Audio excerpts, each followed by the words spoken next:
میری بات سننے کے بعد، میری تلاش کے بعد اپنی کوئی بات کری تو اللہ رب العزت نے ان سے بات کرائی. ابھی ایمان لائے ہیں، ابھی بات کرائی ہے، اور پورا کا پورا قبیلہ شام تک سارا اسلام میں داخل ہو گیا.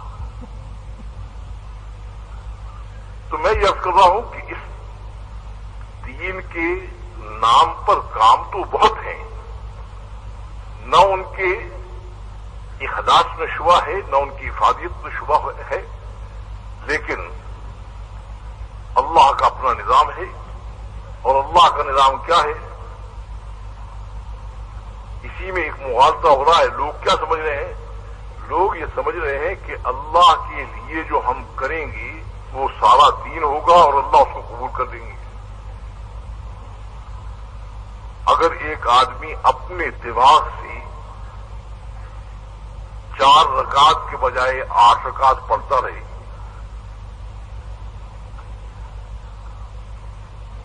اور کیا کہیں کہ اللہ ہی کے لیے تو کر رہا ہوں،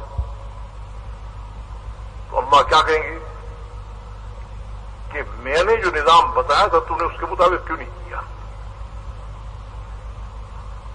صرف یہ نہیں ہے کہ میں اللہ کے لیے کر رہا ہوں تو وہ اللہ اس کو کر لیا. اس کا اپنا ایک نظام ہے، اس کی ایک ترتیب ہے. یہ ساری بات میں اس لیے کہہ رہا ہوں کہ اس کام کے جو خصوصیت اور امتیاز ہے وہ یہ ہے کہ اس کی ساری ترتیب اسوہ نبوت اور اسوہ صحابہ سے لی گئی ہے. یہ ساری چیز وہاں سے منتقل ہے اور اس کی حفاظت ضروری ہے. یہ ساری برکت اسی چیز کی ہے. اس میں نہ انسانی عقل کا دخل ہے، نہ انسانی دماغ کا دخل ہے. اللہ رب العزت نے وہ ترتیب انبیاء علیہ الصلوۃ والسلام کو دی اور انبیاء علیہ الصلوۃ والسلام نے اس ترتیب کو سامنے رکھ کر محنت کی. حضور اکرم صلی اللہ علیہ وسلم نے اس ترتیب کو منتقل کیا امت کی طرف. اس لیے حضرات صحابہ کرام نے ایک بات پوچھی کہ حضور یہ کیسے پتہ لگے، یہ کیسے پتہ لگے کہ ہم حق پر ہیں یا حق پر نہیں ہیں؟ تو جیسے سونے اور چاندی کو رگڑنے کے لیے ایک معیار ہوتا ہے، اس کا آپ نے معیار کیا بتایا؟ ما انا علیہ واصحابی. جب بھی دین کی نسبت سے کوئی کام کرو تو یہ دیکھ لو کہ میں نے اور میرے صحابہ نے اس کو کیا ہے یا نہیں کیا. اگر ان کی ترتیب اور طرز سے کرو گے تو وہ عند اللہ قابل قبول بھی ہے اور اس کے اثرات بھی پورے پڑیں گے. لیکن اگر تم دین کا کام کر رہے ہو اور اپنے دماغ سے بنا کر کر رہے ہو، یہ کہیں کر رہے ہو. اس لیے علامہ ابن حزم، ابن قیم وغیرہ جو کہ اقوام ملل پر بحث کرتے ہیں، انہوں نے ایک بات لکھی ہے کہ یہ جتنے گمراہ فرقے ہیں، ان کی اگر اندر کی بات تلاش کرو گے تو یہ لفظ لیتے ہیں قرآن و حدیث سے، لیکن طرز محمد اور طرز صحابہ کو نہیں دیکھتے، وہ اس میں پھنس جاتے ہیں. قرآن کریم میں اللہ تعالیٰ نے خود ہی فرما دیا ہے وَمَن يُشَاقِقِ الرَّسُولَ مِن بَعْدِ مَا تَبَيَّنَ لَهُ الْهُدَىٰ وَيَتَّبِعْ غَيْرَ سَبِيلِ الْمُؤْمِنِينَ نُوَلِّهِ مَا تَوَلَّىٰ. جو اس نے کیا اس کے گردن میں ڈالیں گے، اور ہمارے پاس یہ جگہ سوائے جہنم کے اور کوئی نہیں ہے. اس کی خصوصیت یہ ہے.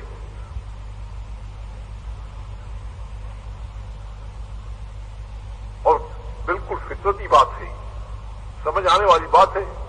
ایک آدمی تاجر بننا چاہتا ہے تو تاجر کی طریق کو اختیار کرے گا، تاجر بنے گا. زراعت والے کے طریق کو اختیار کر کے کیسے وہ تاجر بن جائے گا؟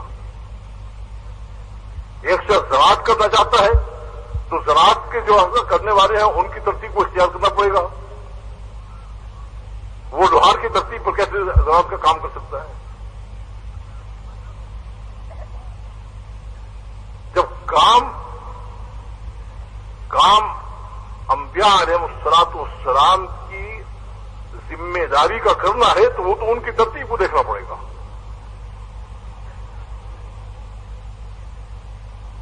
وہ ترتیب اور طرز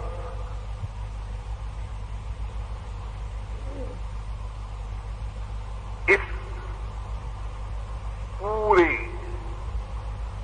کام کی جان ہے اور اس کی وجہ سے پوری دنیا میں اللہ نے آپ کے لیے راستے کھول دیے ہیں.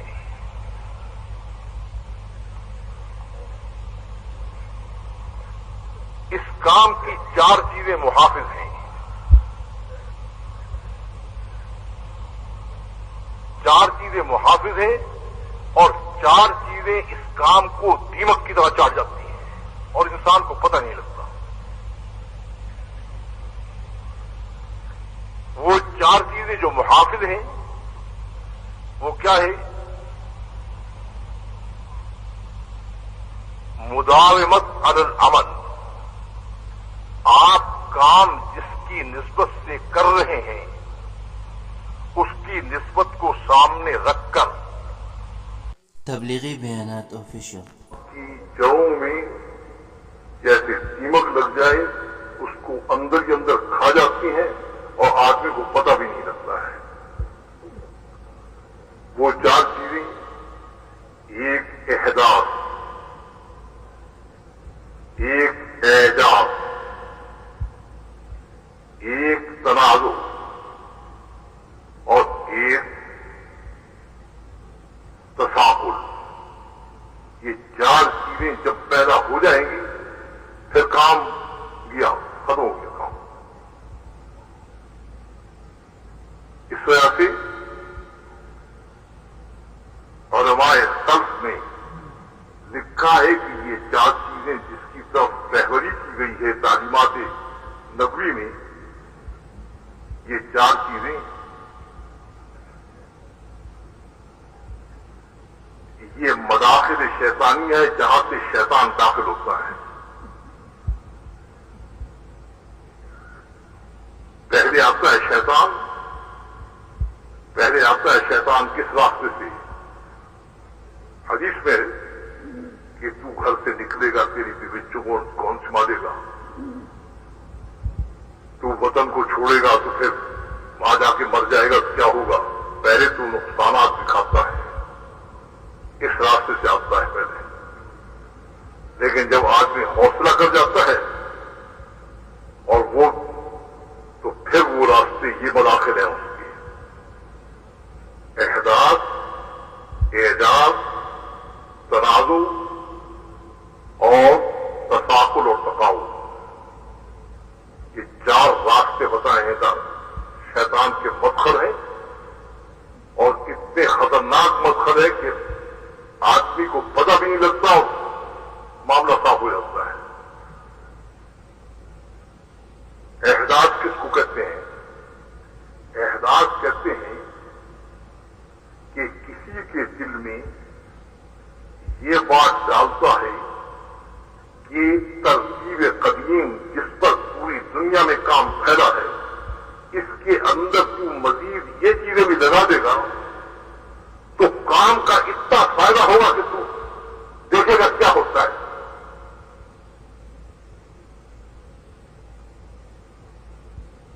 کسی کو پکڑتا ہے وہ.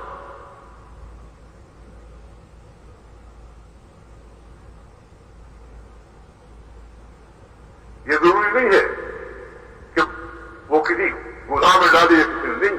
وہ یہاں سے آ کر ان کو حجاب نورانی کہتے ہیں. حدیث میں موجود ہے کہ احداث کس کو کہتے ہیں کہ وہ آ کر کسی کے دل میں ڈالتا ہے کہ اگر تو اس قدیم ترتیب کے اندر یہ چیز کرے گا تو اس سے یہ فائدہ ہو جائے گا اور کیوں ہو جائے گا.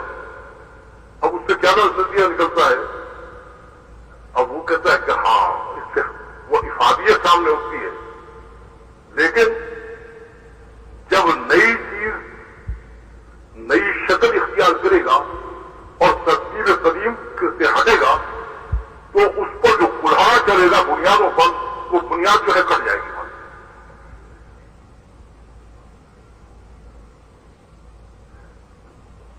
فرمایا کہ قیامت میں میری امت کے وہ لوگ جنہوں نے نئی نئی چیزیں اپنی شامل کی ہیں ان کو پہلے پکڑا جائے گا، اور فرشتے جب پکڑ کے ان کو لے جا رہے ہوں گے تو میں کہوں گا کہ یہ تو میرے ہیں جو لے جا رہے ہیں۔ کہا آپ کو پتہ نہیں کہ احدث بعد کا آپ کے بعد کیا کیا ہے۔ وہ دکھاتا یہ ہے کہ یہ چیز اس اضافے سے دین کو یہ فائدہ پہنچے گا، کام کو یہ فائدہ پہنچے گا، اور اس کا کر کے اب اس کا علاج بتایا ہے جو ہمارے اقوام ملل کو بحث کرنے والے انہوں نے اس کا علاج بتایا ہے۔ انہوں نے کہا جب بھی کسی چیز کو دین کی نسبت سے اختیار کرنے کا ارادہ کرو، کبھی بھی ارادہ کرو، تو پہلے اس کی اصل تلاش کرو، یعنی نظیر اور مثال تلاش کرو کہ عہد رسالت میں یا عہد خلافت میں اس تبدیل سے کبھی کام ہوا ہے۔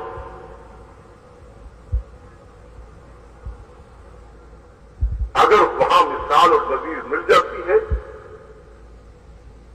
تو وہ حق ہے، اگر مثال نہیں ملتی تو وہ شیطانی القاء ہے، اور اس کی وجہ سے وہ پرانی ترتیب جس کی مقبولیت اللہ کے نزدیک ہو چکی ہے اور وہ پوری دنیا میں کام جا رہا ہے،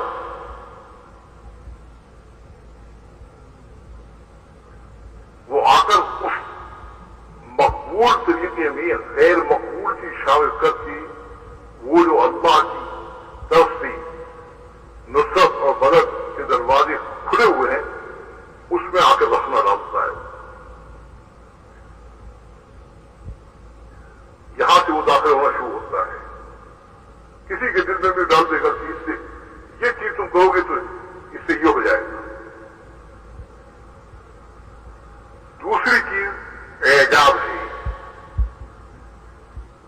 حدیث میں آتا ہے کہ جب اللہ کسی کو کسی کام کی پڑھائی دیتا ہے اور اس کی ساکھ قائم ہو جاتی ہے تو اس کے اندر یہ رگ پیدا کر دیتا ہے شیطان اعجاب، اور وہ کیا ہے؟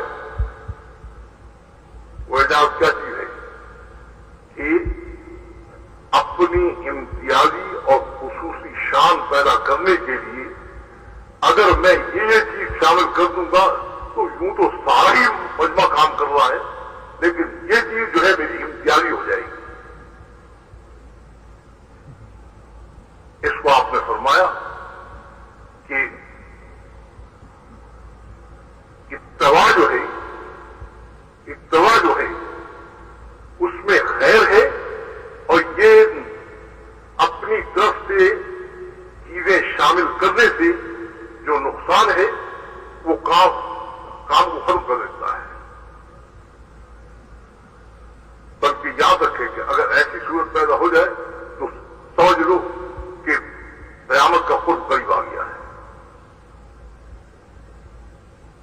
ہوتا یہی ہے کہ کسی جگہ جو ہے کسی آدمی کو کوئی مقام مل جاتا ہے، وہ ہوتا ہے تو کیا کرتا ہے؟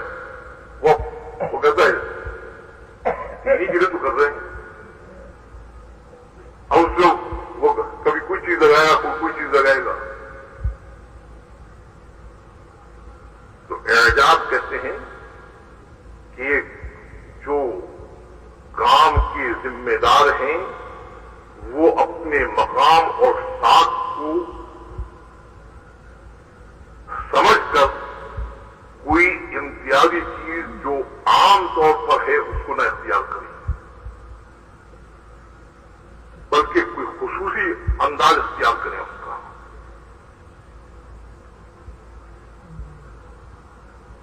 اب پوری دنیا کے اندر ایک ترتیب سے کام ہو رہا ہے، اب اس کے اندر کوئی چیز اگر ہوگی تو کیا ہوگا؟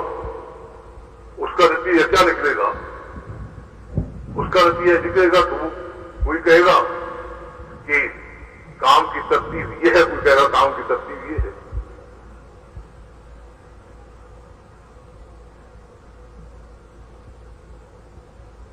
اور شیطان کیا ہے؟ کہ شیطان جو کرنا کیا چاہتا ہے، وہ کہتا ہے کہ ان میں ایسا جھگڑا ڈالو اور ایسا آپس میں اختلاف پیدا کرو کہ ان کی جو ایک آواز، ایک جماعت، ایک ترتیب پوری دنیا میں چل رہی ہے، یہ باقی نہ رہے۔ جب یہ آپس میں ہو جائے گا ان کا، تو وہ ساری ترتیب جو آگے چل رہی ہے وہ خود بخود رک جائے گی۔ حضرت سیدنا عثمان رضی اللہ تعالیٰ عنہ کے زمانے میں جو چیز پیش آئی وہ کیا پیش آئی؟ جب ان سے بیعت کی گئی تھی تو یہ طے کیا گیا تھا اس میں کہ آپ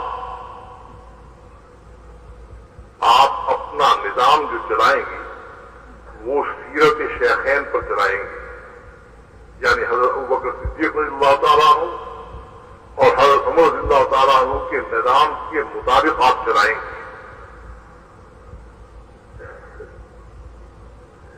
سب اصحاب سیرت اس پر متفق ہیں کہ 6 سال تک نظام بالکل وہی چلتا رہا، اور صحابہ کے عہد میں سب سے بڑی حکومت جو تھی صحابہ کے عہد میں، مسلمانوں کی جو سب سے بڑی عہد صحابہ میں حکومت ہوئی ہے تو حضرت عثمان غنی رضی اللہ تعالیٰ عنہ کے زمانے میں ہوئی ہے۔ وہ اتنا پھیلتا چلا گیا کہ علاقے کے علاقے اس میں آتے گئے، اور دعوت کا سیلاب ملکوں کو اپنے لپیٹ میں لیتا جا رہا تھا۔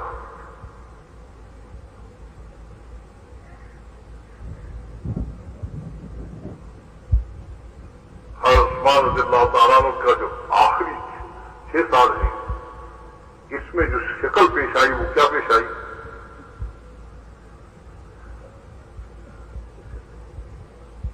آپ ضعیف ہو گئے تو آپ کے ساتھ جو کام کرنے والے، جو اپنا عمل دخل رکھنے والے تھے، اور ہمیشہ یہ کام انہیں کا ہوتا ہے، کوئی گڑبڑ کرتے ہیں زیادہ، اصل کا نہیں ہوتا، انہیں کا ہوتا ہے۔ وہ کہتے کہ آپ کے کام سے یہ ہو گیا، آپ کے کرنے سے یہ ہو گیا، بس وہ یہ ہو گیا کر جو ساری چیز کو برباد کر جاتے ہیں۔ تو حضرت عثمان غنی رضی اللہ تعالیٰ عنہ سے اور سارا نظام بھی وہ سنبھالیں گی، تو اس بات سے سارے تاریخ میں لکھا ہے کہ جہاں یہ مشیران عثمانی آتے ہیں کام کا بڑا وقت ہو جاتا ہے۔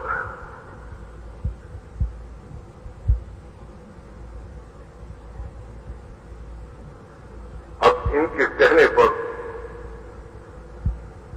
جن کو مقرر کیا ہے سب متفق ہیں کہ بے شک رشتے دار تو تھے، لیکن ساروں کے اندر اہلیت موجود تھی، یہ نہیں تھے کہ اس کے اہل نہیں تھے۔ سب اصحاب تاریخ رکھتے ہیں کہ اس کے اہل۔ قصہ کیا پیش آیا؟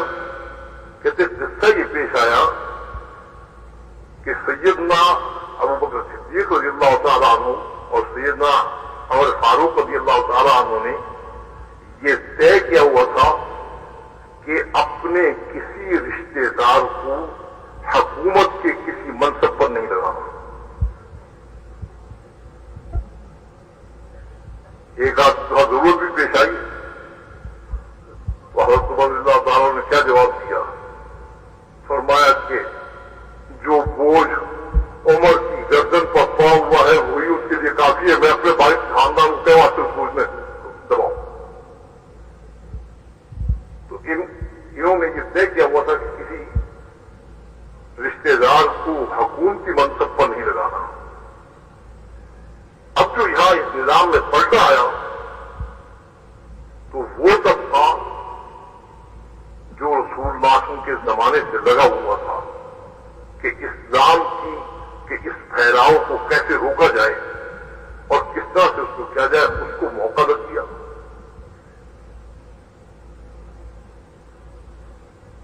اس کو موقع دے دیا بھڑکانے کا کہ یہ رابطہ پروری ہے اور ساری یہ ہے اور وہ ہے اور ایسا ہے ویسا کر کے، اور اس طرح سے باتیں ہوتے ہوتے وہ واقعہ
حضور اکرم صلی اللہ علیہ وسلم کے زمانے کی بات ہے،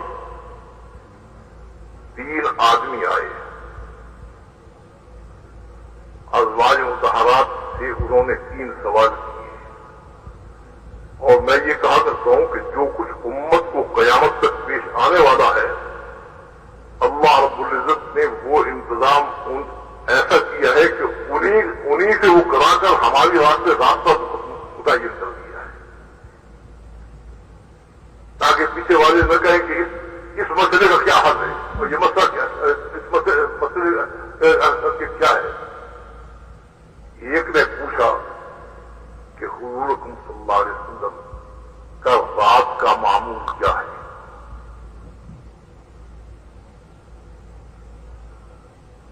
تو امہات المومنین نے فرمایا آپ کچھ رات جاگتے ہیں، کچھ رات سوتے ہیں۔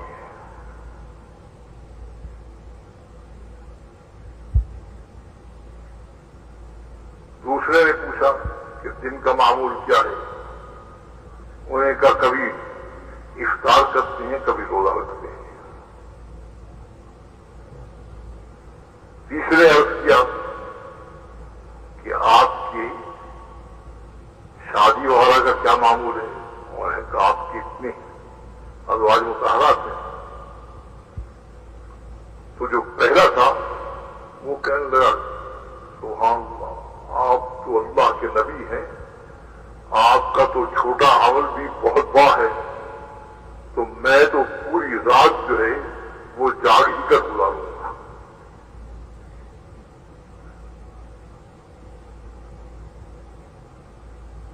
اب اس نے کوئی برائی کی نیت نہیں کی ہے بھائی۔ دوسرے نے کہا کہ آپ کا کیا کہنا، میں تو پوری عمر روزے رکھ کے گزاروں گا۔ تیسرے نے کہا کہ آپ جو ہیں وہ تو معمولات دین کو پورا کر سکتے ہیں، آپ میں قوت بہت ہے، میں شادی کروں گا تو مجھ پر اولاد کا بوجھ ہوگا، بھی بچوں کا بوجھ ہوگا، تو میں نے بس کچھ نہیں کرنا، میں نے صرف جو ہے وہ رات دن اللہ کی عبادت اور اللہ کے دینی کے لیے کام کرنا ہے، میں نے شادی نہیں کرنی۔ حضور اکرم صلی اللہ علیہ وسلم تشریف لے آئے،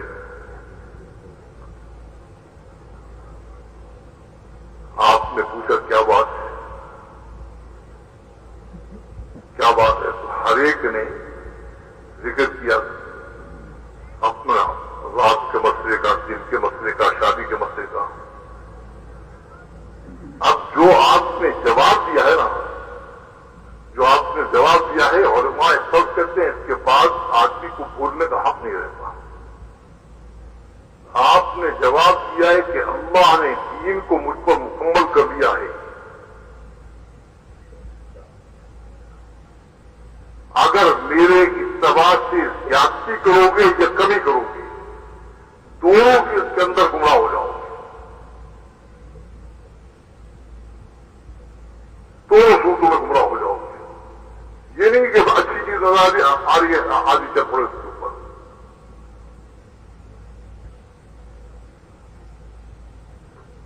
اس وجہ سے میں نے کہا کہ علماء سلف نے یہ لکھا ہے کہ جب بھی کسی چیز کو دیکھو تو پہلے اوپر سے مثال تلاش کرو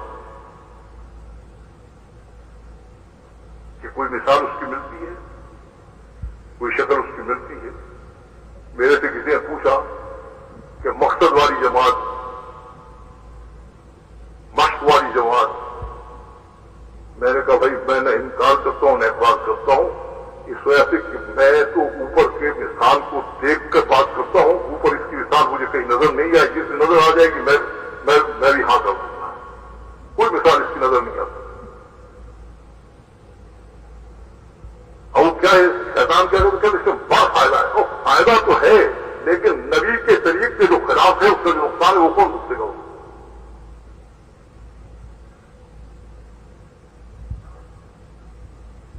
اس وجہ سے کیا کہا ہے؟ کہتے ہیں آدمی تو شیطان کیا کہتا ہے کہ وہ کرا نہیں سکے، منشا تھا ان کا یہ کرانے کا، اور کا منشا پہ چلے گا تو ایک آدمی کہے گا اس کا منشا یہ تھا، دوسرا کہے گا یہ تھا، تیسرا یہ کہہ رہا تھا، تو ندا کی شکل جو پیدا ہوگی وہ ایسی پیدا ہوگی کہ پھر جڑنے کا نام نہیں رہے گا۔ تو تنازع کب پیدا ہوتا ہے؟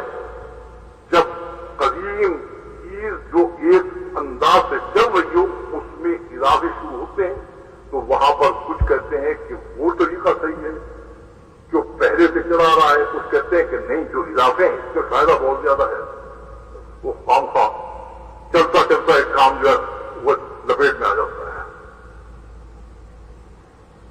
یہ مدخل شیطانی ہے جن کو ہمارے علماء نے حدیث اور قرآن سے لے کر بتایا ہے۔ اب وہ کہتے ہیں یہ کیا ہوا؟ احد کے اندر اللہ تعالیٰ نے کیا فرمایا کہ احد کی فتح شکست سے بدل گئی، تنازعاتوں فی الامر، تم میں یہ حالانکہ بات کچھ بھی نہیں،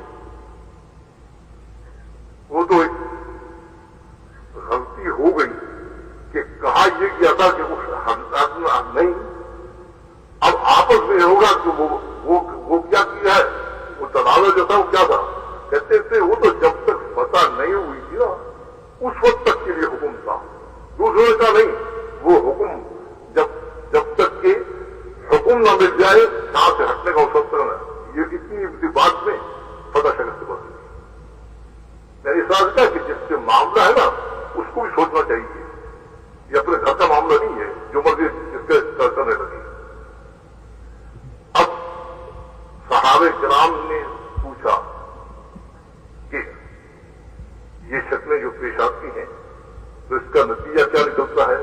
اس کا نتیجہ نکلتا ہے کہ کام کرنے والی کے کمرے ڈوب جاتے ہیں، تساقط گرانی پیدا ہو کر وہ کہتا ہے کیا کرے جی، وہ یوں کہتے ہیں، وہ یوں کہتے ہیں، وہ کہتے ہیں، اس طرح سے اجتماعیت جو ہے وہ ٹوٹنی شروع ہو جاتی ہے اس سے۔ تو صحابہ کرام نے کسی چیز کو چھوڑا نہیں ہے، ہمارے حوالے نہیں کیا، کہا کہ اگر ہم پھنس جائیں ایسی صورتحال میں تو پھر کیا ہے؟ تو آپ نے 4 ہدایات ایسی شکل پیش آ جائے تو چار باتیں آپ نے فرمائی۔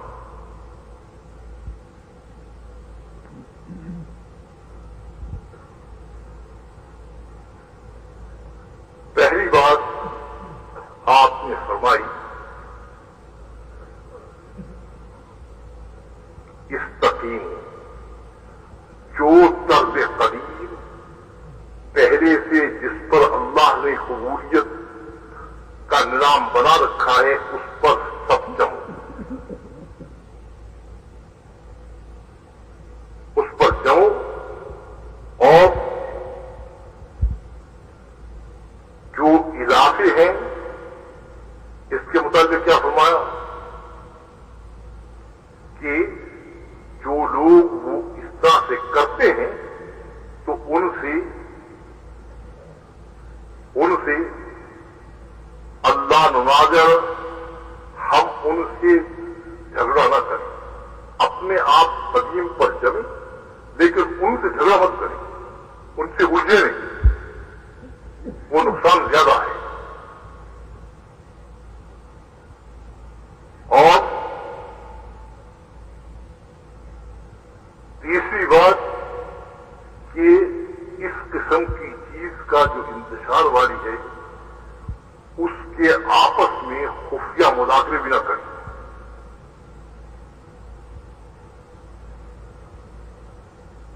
کہ جی وہ یوں کہتا ہے، وہ یوں کہتا ہے، وہ یوں کہتا ہے، اور یہاں والے یہ کہتے ہیں، وہاں والے یہ کہتے ہیں، نہیں اس کا چھوڑ دو۔ اور چوتھی بات کہ ایسی شکل جب پیش آئے تو ایک دوسرے کے لیے دعا کرو۔ کس بات کی دعا کرو کہ اللہ، اے اللہ ہم سب کے دلوں کو جوڑے رکھ، الف بین قلوبنا، وَأَصْلِحْ ذَاتَ بَيْنِنَا، ہماری دلوں کو جوڑے رکھ، ہماری اجتماعیت کو قائم رکھ، اور ألهمنا مراشد أمورنا وأعيذنا من شرور أنفسنا، کہ ہمارے دلوں کو جو آپ کے نزدیک صحیح ہے اس طرف ہمارے دلوں کو متوجہ فرما دیں، اور ہمارے آپس میں ایک دوسرے سے محبت اور پیار کا معاملہ کریں، اس طرح سے اس کے لیے مانگا جائے۔ تو فرمایا اس میں کیا ہوتا ہے، اس پہ اللہ تعالیٰ کیا کرتے ہیں کہ یا تو اللہ تعالیٰ صحیح کی طرف دل موڑ دیتے ہیں اور وہ بات جہاں سے آ رہی ہے وہ رک جاتی ہے، یا اس کی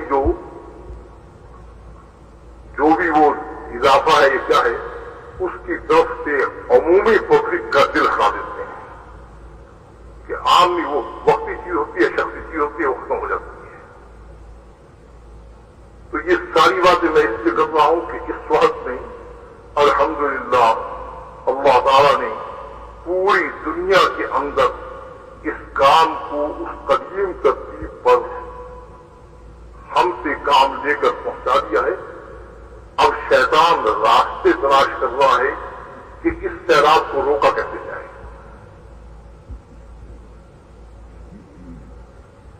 وہ اپنے اس پہ آیا ہوا ہے، میدان میں اتر آیا ہے۔ اس وقت دعاؤں کے بڑھانے کی ضرورت ہے اور قدیم ترتیب پر جم کر پوری دنیا میں جانے کی ضرورت ہے،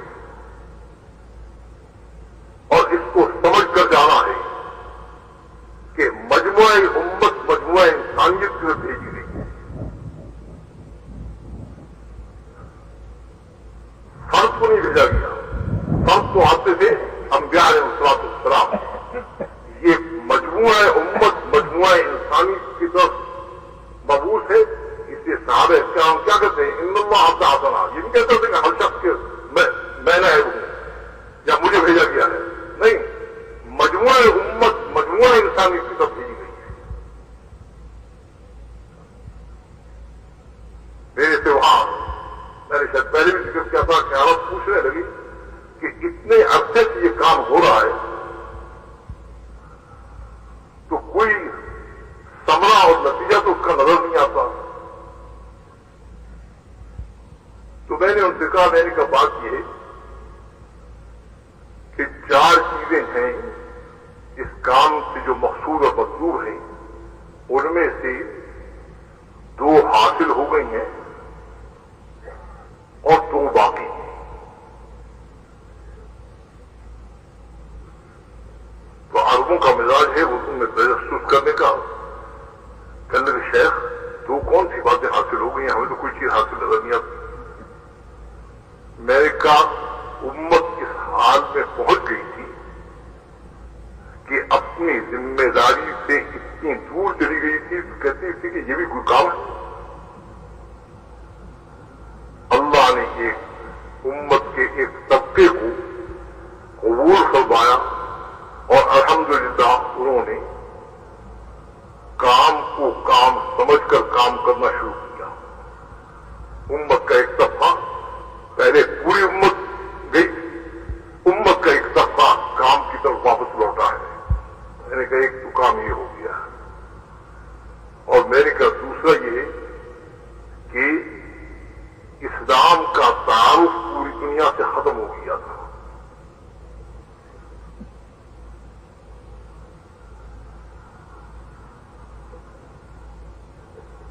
استاد اور کافروں کو بہت آتا ہے، لیکن اس کو کبھی نہیں سوچا بالکل تو ہوتا آنا چاہیے کہ ان تک پہنچا کون ہے۔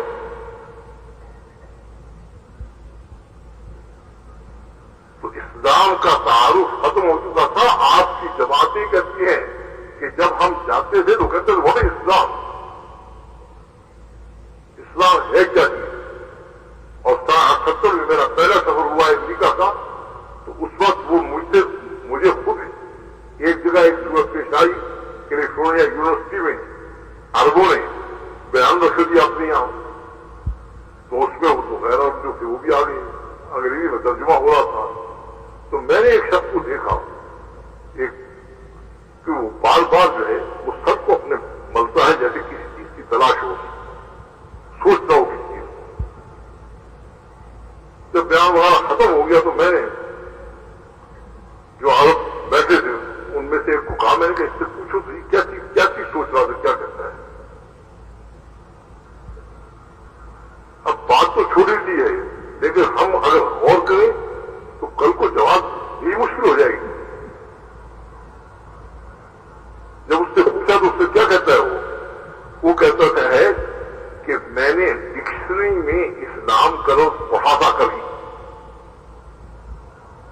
اور یہ بات بار بار اسلام کی بات کر رہے تھے تو میں اپنے سر پہ ہاتھ مل کر یہ سوچ رہا تھا کہ اسلام کیا چیز ہے، میرے ذہن میں نہیں آ رہا تھا۔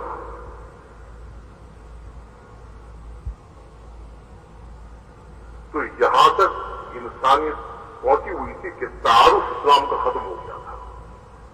اللہ آپ لوگوں کو جزائے خیر سے اس سے زیادہ کی توفیق دے، اور اللہ اس کی برکت سے اس عظیم محنت میں آپ کو سابقیت عطا فرمائے۔ اللہ نے آپ لوگوں سے کام کیا، اسلام کا تعارف پوری دنیا میں ہو گیا۔ تو میں نے ان عربوں سے کہا، میں نے کہا تعارف، انہوں نے کہا یہ تو بات دونوں حاصل ہو گئی ہیں۔ تو مجھے کہنے لگے شیخ وہ جو دو باتیں نہیں حاصل ہوئی کون سی ہیں؟ میں نے کہا پھر دیکھا جائے گا۔ انہوں نے کہا نہیں اس میں بھی آپ بخل نہ کریں، بتا دیں وہ دو۔ میں نے کہا افراد امت جو ہیں انہوں نے کام کو کرنا شروع کیا ہے اور یہ ذمہ داری مجموعہ امت کی طرف منتقل کی گئی ہے، اس اعلان کے ساتھ کہ اگر امت کی اکثریت اس پر ہوگی تو اللہ کی طرف سے وہ نصرت اور مدد جو اس کام پر موجود ہے وہ آ جائے گی، بشرطے کہ اکثریت امت کی اس میں رہی ہوئی۔ صحابہ نے پوچھا ہے آپ نے اس کو بتا دیا ہے؟ کہا کہ کیا اس میں نیک لوگ نہیں ہوں گے؟ کیا نہیں ہوں گے؟ انہوں نے کہا وہ ہو گئے لیکن معاملہ جو ہے چند آدمیوں پر تھوڑی ہونا ہے۔ کہا اکثریت امت کی اگر ہوگی تو معاملہ پھر اسی پر ہو جائے گا۔ تو میں کہہ رہا تھی اب یہ امت کی اکثریت تیار ہو کام کرنے کے لیے، یہ مرحلہ بھی باقی ہے، اور یہ پوری امت پوری انسانیت میں جا کر اللہ کے پیغام کو پہنچائے اور اللہ کے دین میں لائے، یہ بھی باقی ہے۔ دو چیزیں میں نے کہا ہو گئی ہیں، دو چیزوں کی طرف جو ہے وہ بڑھ رہے ہیں، اللہ تعالیٰ اس کے لیے قبول فرمائے۔ تو اس وجہ سے میں کہہ رہا تھا کہ آپ سال لگائیں اور چاہے 7 مہینے لگائیں، چاہے 4 مہینے لگائیں، چاہے 40 دن ہے، یہ کام نہیں ہے آپ کا، صاف بات میں کہہ رہا ہوں، اور کوئی آپ کو کہے گا نہیں یہ کام نہیں ہے۔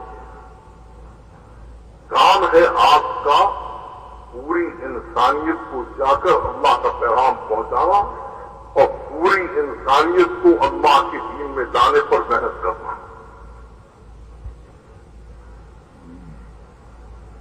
ویسے اب کیا کرتا ہوں کہ نیت کے ذریعے میں تو طے کرو بھائی،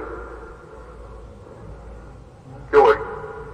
نیت کے ذریعے میں تو طے کرو کہ انشاءاللہ اللہ کے پیغام کو اللہ کے نظام اور نبی کی ترتیب کے مطابق لے کر پوری دنیا میں جائیں گے اور پوری انسانیت کو اللہ کا پیغام پہنچا کر اللہ کے دین میں اور حضور صلی اللہ علیہ وسلم کی مبارک زندگی کی طرف لانے پر پوری محنت کریں گے۔ نیت تو کرو بھائی۔ اب اس میں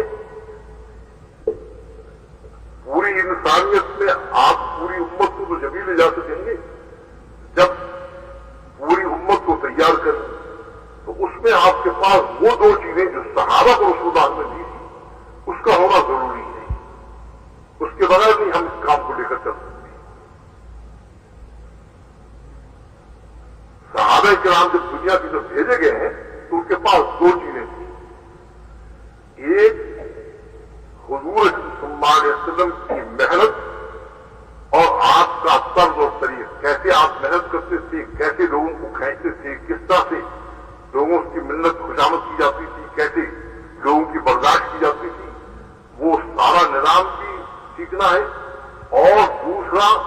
آپ کی زندگی جس کو دین کہتے ہیں،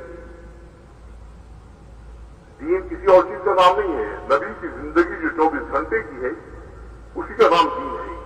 تو صحابہ کے پاس حضور صلی اللہ علیہ وسلم کی محنت کی ترتیب بھی موجود تھی اور آپ کی زندگی بھی موجود تھی، اس لیے وہ کیا کہتے ہیں، وہ جا کر کہتے ہیں کہ کونو مثلنا، کہ تم اپنی زندگی بدل کر ہماری والی زندگی کو اختیار کرو۔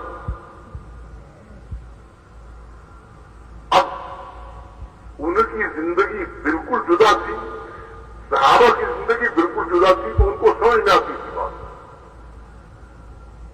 اس لیے امت میں ان دونوں چیزوں کو لانے کی محنت کرنی ہے کہ حضور صلی اللہ علیہ وسلم کی محنت آپ کی ترتیب اور طرز سے آئے اور آپ کی مبارک زندگی جس کی طرف دوسروں کو پکارا جا سکے۔ یہ دونوں چیزیں امت کے پاس موجود ہوں تو اس لیے امت کو اس کے لیے تیار کرنا ہے، تو اس کی بھی نیت کر۔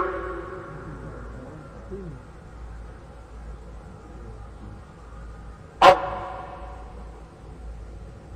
یہ جو کچھ ہے یہ صرف جیسے حضرات سے ہم نے سنا ہے کہ یہ چلے یہ ساری چیز ہے، یہ تو اپنے کام سے دوری ہونے کی وجہ سے اس کی مناسبت کی گئی ہے کہ دوبارہ مناسبت ہو جائے، اور الحمدللہ یہ پرانا کام بننا ہے، اللہ نے مناسبت دے دی ہے اور کام سے تعلق ہو گیا ہے۔ تو اس وجہ سے اب تو دنیا کے نظام زندگی کو بدلنے کے لیے حوصلے کے ساتھ اللہ کی مدد دیتے ہوئے چلنے کی ضرورت ہے۔ انشاءاللہ آپ جب یہ طے کر لیں گے کہ بھئی ہم نے پوری دنیا کو اللہ کا پیغام بھی پہنچانا ہے، نبی کی زندگی کو بھی لانا ہے، اوپر سے مدد مانگتے رہیں گے، آپ کا کام آسان ہوتا رہے گا۔ تو اس لیے جب دل سے آپ کا یہ ارادہ ہے تو زبان سے اس کو ظاہر کرنے میں کوئی حرج نہیں ہے۔ تو اس کے لیے پورے مجمع میں سال کے لیے 7 مہینے کے لیے باہر ملکوں میں جا کر وہاں پھنسے ہوئے انسانوں کو راستہ دکھانے کے لیے، بڑھ کر کام کرنے کے لیے جو بھی تیار ہے وہ حوصلے سے اپنے آپ کو کھا کر کے اپنے آپ کو پیش کریں، فرمائیں اس کی۔ بس جس کے دل میں اللہ نے حق ڈال دیا ہے وہ روکے نہیں اپنے آپ کو، کھڑے ہو جائے